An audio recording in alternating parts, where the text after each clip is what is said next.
Nel video di oggi Luca Salvadori, pilota del mondiale, proverà la mia moto da gara e analizzeremo insieme la telemetria e i video on board per capire le differenze tra un pilota professionista di livello mondiale e un pilota esordiente come me.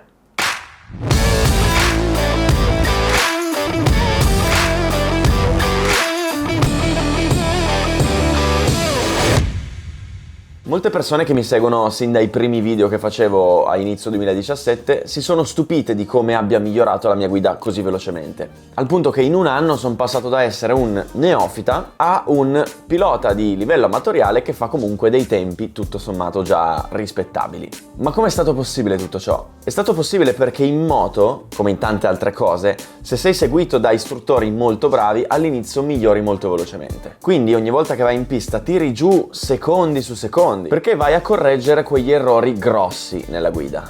Però poi arrivi a un certo punto, al quale sono io adesso, in cui ti sembra di andare fortissimo, ti sembra di volare, ti sembra di essere al limite, ma scopri che ti mancano ancora 1 o 2 secondi. E arrivati a questo punto il miglioramento diventa molto più lento. Perché a questo punto sono le piccole cose che fanno la differenza. Quei dettagli che se fatti bene ti fanno guadagnare millesimi, che sommati tra loro, millesimi su millesimi, alla fine fanno un secondo. Ma che se li fai male ti fanno perdere decimi o addirittura ti fanno cadere. Ma allora ci si chiede quali sono questi piccoli dettagli? Per scoprirlo, come dicevo, ho invitato un pilota del mondiale, ovvero Luca Salvadori, a provare la mia moto. Questo per 2 motivi. Il primo per capire qual è il mio livello e il secondo per capire dove sono quei dettagli che fanno la differenza. Ma prima di partire vediamo il curriculum mio e di Luca Salvadori per capire quali sono le differenze. Nasca, cioè io. Ho iniziato a girare in pista nel 2017 partendo dal 1000. Ora, per dovere di cronaca, per far felici i soliti fenomeni da tastiera che dicono «Oh, non è vero, hai girato anche nel 2013?» Sì, nel 2013 ho fatto 4 uscite con un GSX-R 1000, poi stop. Ad oggi ho guidato una moto in pista, dove per moto intendo qualunque mezzo a 2 ruote, mini GP, motard, pick bike, moto, circa 50 volte. Prima gara nel 2018, 6 gare disputate fino alla data in cui ho registrato il video. Conosco già bene la moto e le gomme perché sono quelle con cui corro. Luca Salvadori inizia a girare in moto nel 2008 partendo dalle 125. Ad oggi ha guidato una moto in pista circa 400-500 volte. È difficile dare un numero preciso. Prima gara nel 2010, circa 130 gare disputate finora. Ha corso in passato con l'R1, conosce la pista ma non conosce le gomme. Le prime differenze si notano appena Luca arriva in pista. Infatti sale sulla moto per provare la posizione, le leve, i manubri e subito si accorge che il piede destro appoggia sullo scarico, che è una cosa che io in 10 uscite non me ne ero mai reso conto. Il pilota esperto sente tutto subito, al che Luca si prepara a entrare. Luca oggi avrà un piccolo handicap, ovvero avrà solo 10 giri a disposizione. Al primissimo giro che fa segnare un tempo di 1:13:1. 1:13:1 al primo giro, è il mio record personale, lui l'ha fatto al primo giro.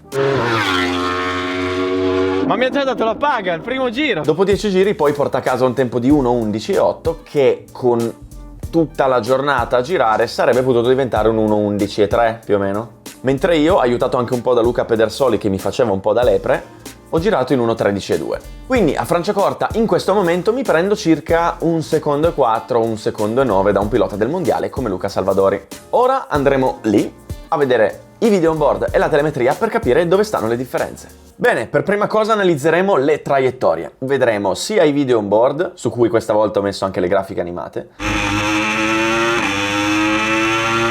sia la telemetria. Ora vi spiego in 30 secondi come funziona la telemetria. Questo che vedete è il software che utilizziamo per analizzare i dati. Oggi guarderemo 4 valori. In alto abbiamo la velocità, nella seconda riga abbiamo il freno, nella terza riga abbiamo l'acceleratore, nella quarta riga abbiamo il ritardo che io ho da Luca. La riga rossa sono io, la linea blu è Luca. In questa schermata sto paragonando il mio miglior giro col miglior giro di Luca. Qui vedete la mappa della pista, quindi vedete che man mano che io mi sposto col cursore cambia la posizione in pista. Qui vedete i valori numerici dei 4 dati. Non vi preoccupate se i numeri sono piccoli, purtroppo non posso ingrandirli, ma dove serve ve li andrò a dire io. Come si legge questo grafico? Sull'asse delle X abbiamo la posizione in pista, quindi vedete che man mano che andiamo avanti, il cursore si sposta in avanti nella pista. Mentre sull'asse delle Y abbiamo il valore. Per fare un esempio pratico, posizioniamoci qui a caso dove ci siamo trovati, ci troviamo nella frenata di questa curva qua, la velocità è 105 km/h per Luca, 100 km/h per me.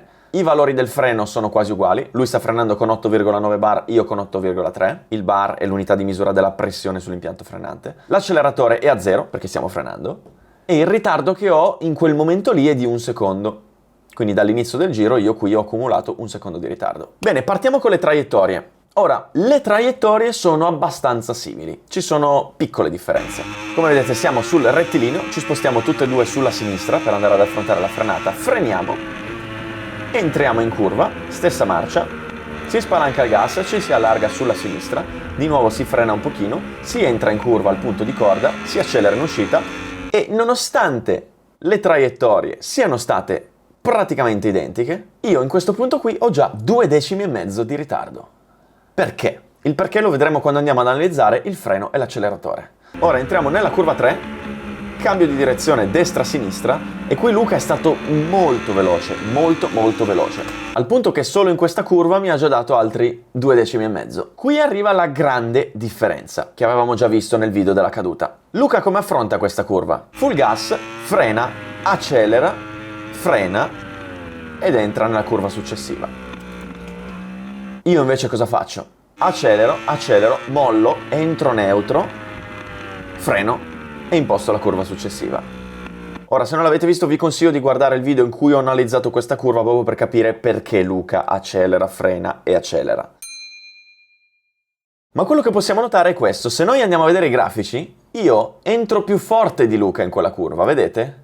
Dato che lui ha frenato, ha ridotto la sua velocità, lui a 142 e io a 154 km/h. Infatti vedete che il mio ritardo da 6 decimi diventa 5 decimi, ho guadagnato un decimo. Questo anche perché io anticipo molto l'ingresso in curva, mentre Luca lo ritarda.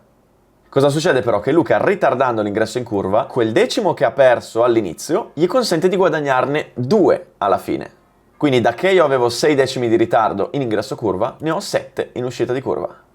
Quindi questo dimostra come ritardare le traiettorie con il 1000 ti fa perdere all'inizio, ma ti fa guadagnare molto di più alla fine.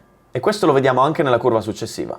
Cambio di direzione, tornantino a sinistra, Luca si allarga molto, vedete io qua resto più stretto, infatti guardate la differenza della mia linea rispetto a quella di Luca Pedersoli che è davanti, che è un po' più largo. Questo cosa comporta? Che Luca si allarga, perde tempo, ritarda, ma poi esce fortissimo dalla curva successiva. Quindi il suo sacrificare all'inizio la curva per allargarsi e poi chiuderla e uscire più forte, anche in questo caso l'ha fatto guadagnare. Infatti da che lì avevo 6 decimi di ritardo, mi ritrovo alla fine di questo curvone verso destra ad avere 1 secondo di ritardo. Si arriva poi a questa frenata, curva verso destra, manatona di gas sul rettilineo, infatti vedete che tutte e due abbiamo il posteriore che si muove tanto perché abbiamo esagerato col gas. Si arriva qui alla fine, staccatona, linee abbastanza simili, con Luca che ritarda un pochino l'ingresso, cambio di direzione sinistra, full gas e si ritorna sul rettilineo. Ora, come avete visto, a parte 2 curve, le traiettorie sono praticamente identiche.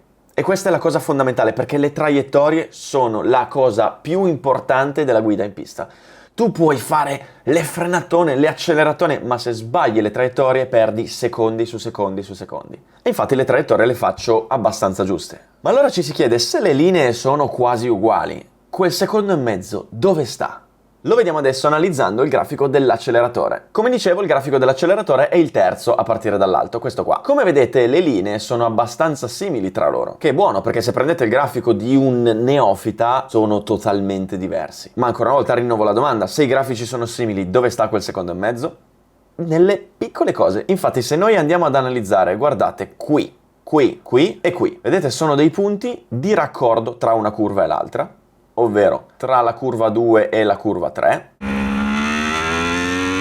tra la curva 9 e la curva 10, tra la curva 10 e la curva 11.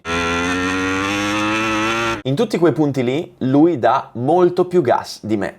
Anche se sono dei tratti brevi, lui comunque cerca sempre di andare a dare full gas, anche solo per mezzo secondo, mentre io invece mi fermo un po' prima.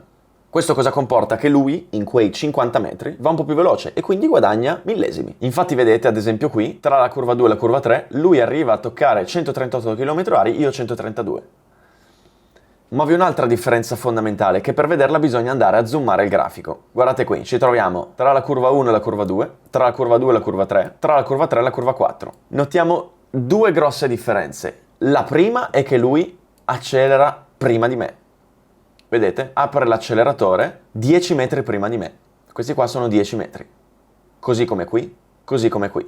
E il fatto di accelerare prima di me lo fa uscire più forte dalla curva. Infatti, solo in uscita ha già 5 km/h in più.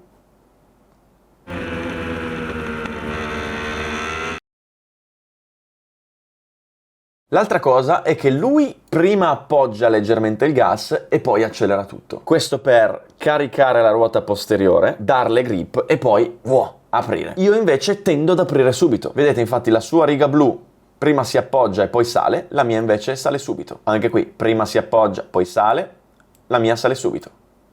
E capite che queste sono piccole differenze. Ma guardate qui, solo dal momento in cui lui apre il gas fino ai 20 metri successivi, guardate il grafico del ritardo, lui mi ha dato 40 millesimi. 40 millesimi su 12 curve, quindi 12 accelerazioni, sono mezzo secondo. Solo aprendo il gas quei 10 metri prima, lui mi dà mezzo secondo a giro. Infine, tornando in quella curva in cui faceva la linea diversa, vedete questa qui verso sinistra in cui si esce dal tornantino, ci si allarga un po' a destra e poi si accelera. Il fatto che lui si sia portato più largo e abbia sacrificato la prima parte gli consente di tagliare di più la curva e di dare 100% di gas in uscita. Infatti sentite, arriva al limitatore. Mentre io facendo una linea più stretta non posso dare full gas perché se no non riesco poi a fare la curva successiva. Quindi vedete come fare una traiettoria diversa anche solo di 30 cm poi ti crea problemi non solo in quella curva ma anche in quella dopo. Infatti lui dal momento in cui apre il gas al momento in cui esce dalla curva successiva mi ha dato 4 decimi. Bene, passiamo adesso ad analizzare il grafico del freno, che sarebbe il secondo grafico. Anche qui, come vedete, i grafici sono abbastanza simili, ma ci sono quelle piccole differenze che poi fanno una grande differenza. Ora, nelle frenate grosse l'intensità frenante è praticamente identica. Quello che cambia è la tecnica. Vedete, lui è molto più pulito come frenata. Nella prima curva, zoomiamo un pochino, nella prima curva lui frena, sta al massimo e poi rilascia il freno. Invece io freno, sto al massimo, poi lo mollo e poi lo riprendo un pochino. Quindi faccio una frenata in due tempi, che tecnicamente è sbagliata perché vai a comprimere l'anteriore, lo rilasci leggermente e lo ricomprimi. Quindi fai muovere la moto in questo modo, che non le fa bene.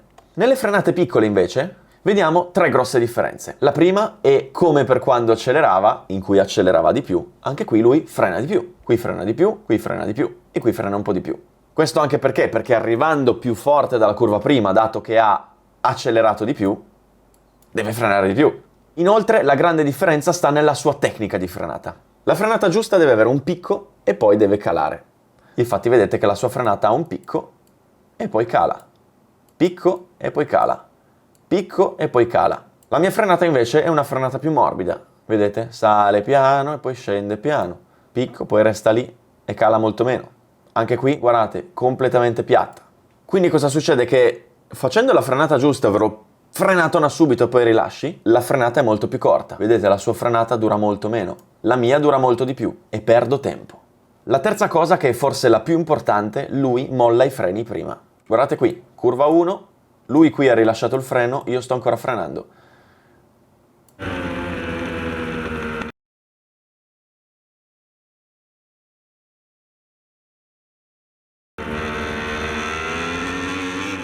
Lui molla i freni 10 metri prima di me. Curva 2, molla i freni 15 metri prima di me. Curva 3, molla i freni 10 metri prima di me. Curva 10, molla i freni 20 metri prima di me. Curva 11, molla i freni 6 metri prima di me. Ultima curva, molla i freni 5 metri prima di me. Infine lui è immediato nel prendere i freni in mano. Guardate qui ad esempio, siamo nel rettilineo che porta all'ultima frenatona. Vedete, lui ha il gas che resta al 100% fino all'ultimo in cui lo chiude di colpo e prende subito in mano i freni. Io invece inizio a mollare leggermente il gas, lo mollo un altro pochino, lo mollo e poi prendo in mano i freni. Tutto questo tentennamento è tempo morto in cui lui fa metri e io no. Ora, mettendo insieme tutti i pezzi si arriva infine al grafico della velocità. Ora, è chiaro che facendo la stessa strada, ma andando più veloce, il tempo sul giro sarà più veloce. Quindi in tutti i punti in cui riesci a essere più veloce, migliori il tempo sul giro. Quindi andiamo a mettere insieme i pezzi. Nel momento in cui Luca molla i freni prima, smette di rallentare la moto, quindi entra più forte in curva, quindi porta più velocità. E nel momento in cui accelera prima, non solo parte da una velocità più alta, ma accelerando prima aumenta prima la velocità. Quindi il fatto di mollare i freni prima e accelerare prima lo fa uscire più forte dalla curva. Curva 1 lui ha 5 km/h in più. Curva 2 mollando i freni prima e prendendo in mano il gas prima, solo in percorrenza lui ha 6 km/h in più.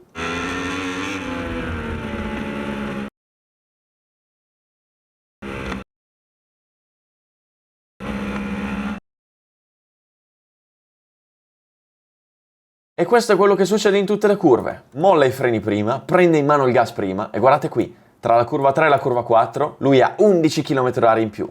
E in tutti i punti di corda, qui, lui è più veloce di me. Infatti vedete come, tornando alla curva 3, in tutto questo pezzo in cui lui è più veloce di me, guardate il grafico del ritardo come sale, passo da 3 a 6 decimi. Solo in quel punto lì 3 decimi. Vedete, quello che si è capito da questo video è che la cosa fondamentale, innanzitutto, è fare le linee giuste. Una volta che tu fai le linee giuste, riesci a entrare forte in curva e uscire forte. Nel momento in cui fai le linee giuste, a quel punto il tempo lo fai facendo le frenate giuste e le accelerazioni giuste. Ovvero cercando di frenare il più tardi possibile, portando più velocità possibile nella curva e cercando di mollare i freni il prima possibile e riaccelerare il prima possibile. Ma per fare tutto questo devi essere un martello, devi fare ogni frenata uguale all'altra e nel modo giusto. Devi fare ogni accelerata uguale all'altra e nel modo giusto. Quindi quando arrivi al livello di guida in cui sono arrivato io, è qui che inizia la parte difficile. Perché si tratta di mettere insieme tutte queste piccole cose che vanno fatte con la tecnica giusta e in una frazione di secondo. Ricordandosi che hai il sedere sopra 180 kg di moto con 200 cavalli che fai 300 all'ora, quindi. E ogni volta che fai una di queste cose giuste, guadagni qualche decimino. Ma sono tutti quei decimini di queste piccole cose giuste che sommati tra loro alla fine del giro vanno a fare 1,5 secondi. Bene, questo è tutto per questo video, spero che questa analisi così tecnica e dettagliata vi sia piaciuta. Se vi è piaciuta lasciate un like, lasciate un commento, condividete questo video e iscrivetevi al canale YouTube. Bye bye!